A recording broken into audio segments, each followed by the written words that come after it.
Semester 6 के सभी बच्चे जानते हैं कि अभी लॉकडाउन की स्थिति चल रही है और यूजीसी के दिशा निर्देशानुसार हम सभी को ऑनलाइन टीचिंग करना है और आप लोग उससे मैंने आप लोग लाभान्वित होइएगा और अपनी आगामी परीक्षा में तैयारी कीजिएगा।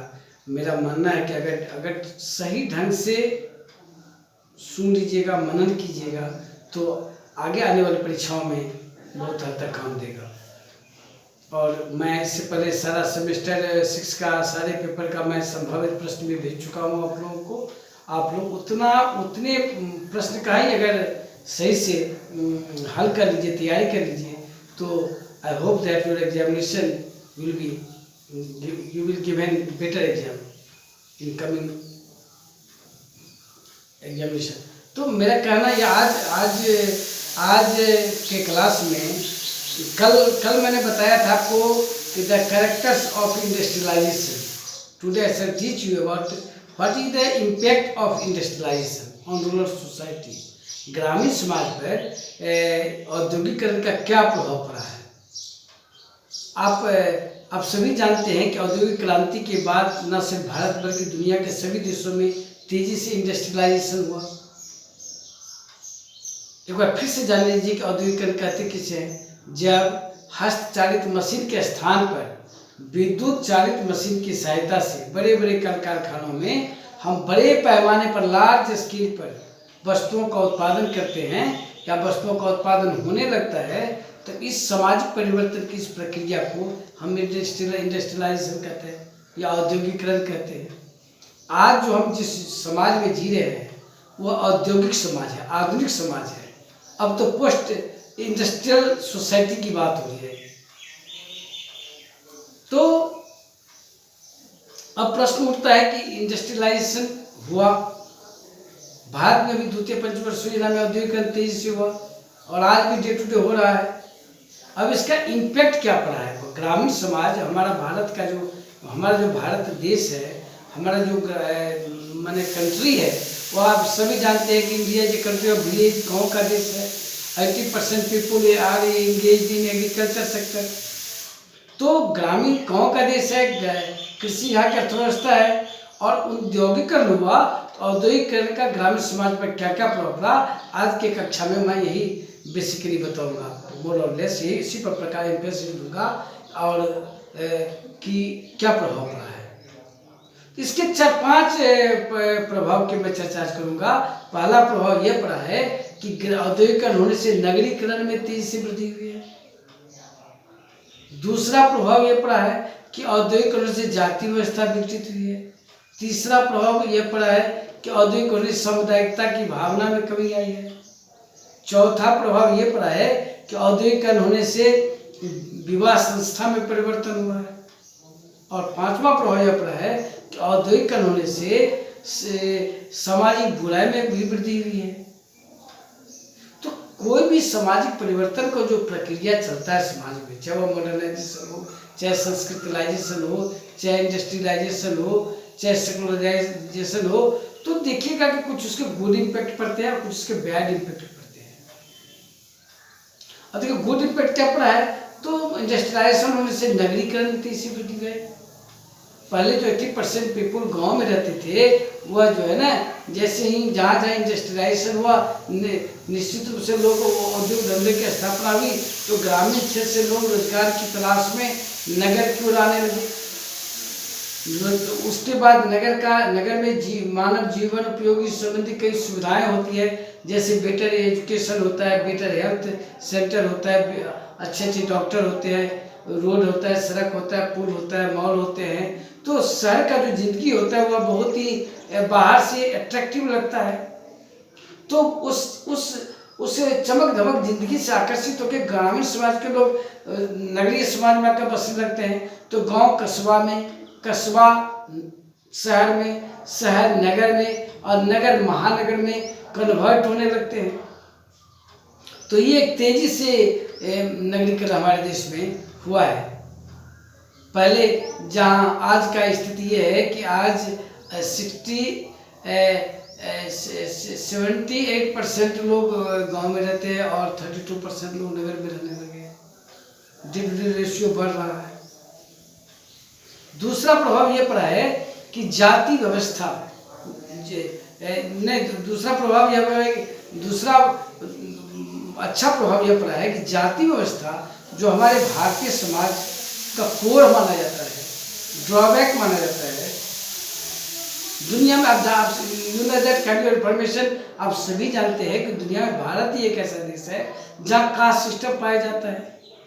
और हमारे कास्ट सिस्टम का सबसे बड़ा बुराई यह है कि इसमें छुआछूत और ऊंच नीच की भावना पाई जाती है, जिसके चलते हमारा समाज का एक महत्वपूर्ण हिस्सा जिसको हम जो राष्ट्र की मुख्य धारा से कट जाता है, जिसे हम सो कॉल्ड आज हरिजन कहते हैं, आदिवासी कहते हैं, सवर्ण जाति के लोग उसके साथ छुआछूत का व्यवहार करते थे, ऊंच नीच का भावना रखते थे।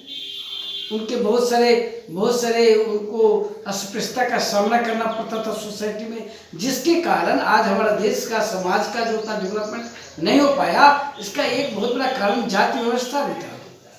लेकिन औद्योगिकरण होने से जाति व्यवस्था का डिसइंटीग्रेशन हुआ है, विघटन हुआ है। अच्छी बात है। आज अब हुआ ऐसे कि जैसे उद्योग धंधे में काम करने के लिए लोग एक साथ ट्रेन में जाते हैं, सफ़र करते हैं, एक ही होटल में रहते हैं, एक ही उनका निवास स्थान होता है, एक ही होटल में जाके खाना खाते हैं, साथ साथ काम करते हैं, तो एक आदमी दूसरे आदमी को जाति नहीं पूछता है। जाति का जो फीलिंग्स था वह धीरे धीरे खत्म हो रहा है कि वह जाति को लेकर ढोएगा कोई व्यक्ति तो एक साथ इंडस्ट्री में काम नहीं कर सकता है। तो ये गुड सिंबल हुआ कि हम लोगों के लिए एक अच्छा हमारे देश के लिए परिणाम हुआ कि हमारे देश में जो जाति व्यवस्था सदियों से वर्षों से चली आ रही थी उसका विघटन हुआ है। तीसरा अच्छा परिणाम यह हुआ है कि जाति इंडस्ट्रियलाइज होने से मैरिज सिस्टम जो हमारे यहाँ था, विवाह की जो प्रणाली थी, अरेंज जो विवाह हुआ करता था, आज अरेंज विवाह के कारण बहुत हद तक हमारे समाज में डॉरी कस्टम को बढ़ावा मिलता है। आप विवाह में देखिएगा तो हमारे भारतीय समाज में देखा जाता है कि लड़का का इच्छा होता है कि अच्छा लड़की मिले और लड़का के पिता का इच्छा होता है कि अच्छा धन दौलत मिल जाए। तो ये धन दौलत की जो चाहत होती है वो इस कैपिटलिस्ट एरा में पूंजी का बहुत महत्व बढ़ गया है। माता पिता सोचते हैं कि बच्चों को पढ़ाएं तो क्यों ना पैसा हट लिया जाए, क्योंकि बेटी में उसको देना है। क्योंकि दहेज जो है वो टू वे ट्रैफिक मैं उसको मानता हूँ, इसलिए समाज से डॉरी सिस्टम समाप्त नहीं हो रहा है। डॉरी एक कस्टम के रूप में, इमर्जिंग प्रॉब्लम के रूप में हमारे समाज में उभर के सामने आ रहा है। तो इसमें भी कमी आई है। आज इंडस्ट्रियलाइजेशन होने से लोग शिक्षित हो रहे हैं, नगर में रहने लगे हैं, पढ़े लिखे हो रहे हैं, एजुकेशन का ग्राफ काफ़ी आगे बढ़ा है। तो परिणाम यह हुआ है कि अब लोग ट्रेडिशनल मैरिज कस्टम को भूल करके और अरेंज मैरिज को भूल करके लव मैरिज करने लगे हैं। एक साथ काम करते हैं और योग्य लड़की मिल जाता है तो आदमी उसके साथ जीवन साथी के रूप में उसको चुन लेता है।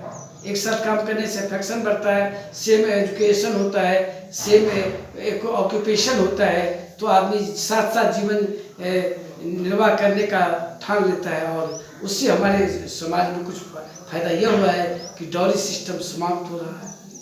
ये गुड साइन है। तो एक समाजशास्त्री लगे, मेरा पर्सनल है कि ये एक समाज के लिए गुड साइन है, चूँकि हुआ है उससे हमारे समाज में डॉरी सिस्टम, डॉरी कस्टम जो लोगों को रहकर उसमें कमी आई। एनीवे, तो आपने देखा कि 3 उसका अच्छे परिणाम आए। नगरीकरण में बढ़ोतरी हुई है, जाति व्यवस्था का विघटन हुआ है और विवाह संस्था के विवाह के रूप बदल रहे हैं। चौथा परिणाम यह हुआ है कि सामुदायिकता की भावना में कमी आई। ये एक निगेटिव परिवर्तन हुआ है। पहले जो हमारे यहाँ भी फीलिंग्स हुआ करता था वो क्या कहते हैं, कम्युनिटी की फीलिंग होता था कि हम लोग साथ साथ रहें, आदमी सुख दुख में साथ देता था, वह अब धीरे धीरे उसमें कमी आ रही है। पूंजीवाद में बढ़ोतरी होने से, इंडस्ट्रियलाइजेशन होते व्यक्ति में व्यक्तिवादिता की भावना काफ़ी बढ़ गई है। व्यक्ति सिर्फ अपने बारे में, आई सेल्फ, मैं कहता हूँ मैंने आई सेल्फ, उनके अंदर जो ये जो होता था वी फीलिंग की भावना, हम की भावना होती थी, वो अब व्यक्ति पहले समाज के बारे में, परिवार के बारे में अपने रिलेटिव्स के बारे में, परिजन के बारे में सोचा करता था। यह जानता था कि भोजन हिताय भोजन सुखाय की बात होती थी। सर्वे भवन्तु सुखिनः सर्वे भवन्तु निरामयाः सर्वे भद्राणि पश्यन्ति माँ कश्चित् दुर्भाग् भवेत् की बात होती थी। आज वो नहीं है। आज व्यक्ति के जीवन में सिर्फ अपने बारे में व्यक्ति सोचता है, अपने फैमिली के बारे में सोचता है। व्यक्ति की संकीर्ण मानसिकता हो रही है, व्यक्ति की छोट सोच में बदलाव आ गया है, व्यक्ति का लाइफ कॉस्टली हो गया है, लाइफ स्टाइल बदल गया है, धन का महत्व काफी बढ़ गया है। व्यक्ति सिर्फ capital how to occupy money इसके बारे में सोचता है। अब मैं तो कभी कभी कह देता हूँ कि आज का व्यक्ति यही सोचता है कि टका ही धर्म, टका ही कर्म, टका टक टके टका। मतलब टका का महत्व, पैसा का महत्व इतना हो गया है कि आदमी नाते रिश्ते समाज सबको भूल रहा है। तो ये एक हमारे देश के लिए अच्छा सैनिक नहीं है। और लास्ट परिवर्तन हुआ है कि इंडस्ट्रियलाइजेशन होने से सामाजिक सोशल इवेंट्स में काफ़ी वृद्धि हुई है।